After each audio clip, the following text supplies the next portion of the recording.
ahead. That's okay. Yes, ma'am. Second question on Gaza, actually. The situation is horrific. There is no water, there is no electricity, there is no food for almost 1 month. This is a gross violation of international humanitarian law, as you know. What is the United States is doing to alleviate the suffering of civilians in Gaza? And second, since you talked about the meeting between Netanyahu and the secretary, any prospect of a ceasefire that was discussed yesterday?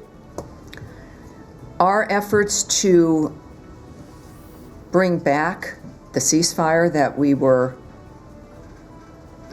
happy to have at the beginning of this before Hamas turned its back on the ceasefire is something that the administration, that the President and Secretary Rubio have said we would want back. There's nothing that is cut off in the sense of where we go from here. It is clear. And the effort, as we are asked every briefing, which is appropriate because of the nature of the issue, is none of us, we're engaging in this to stop the suffering.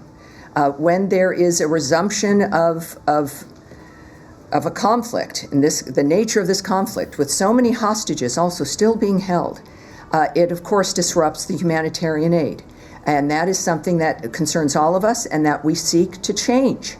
There is one group that has broken ceasefires that continues for generations to move the suffering, and that is Hamas.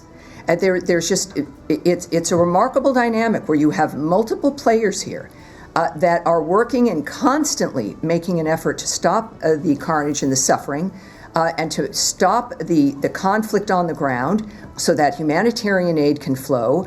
And Hamas seems to want nothing to do with that. They continue to go back to creating a framework of victims constantly.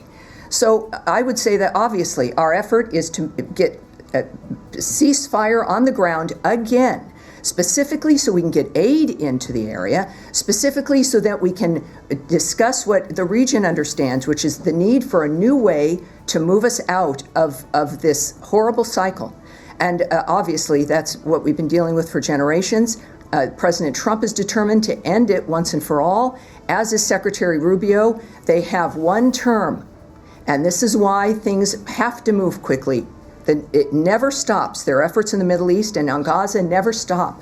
And that's what we hope for. And the results, hopefully, obviously, is for peace on the ground, for humanitarian aid, and for Gazans and everyone in the region to have a future to look forward to that they can trust. Yes, sir.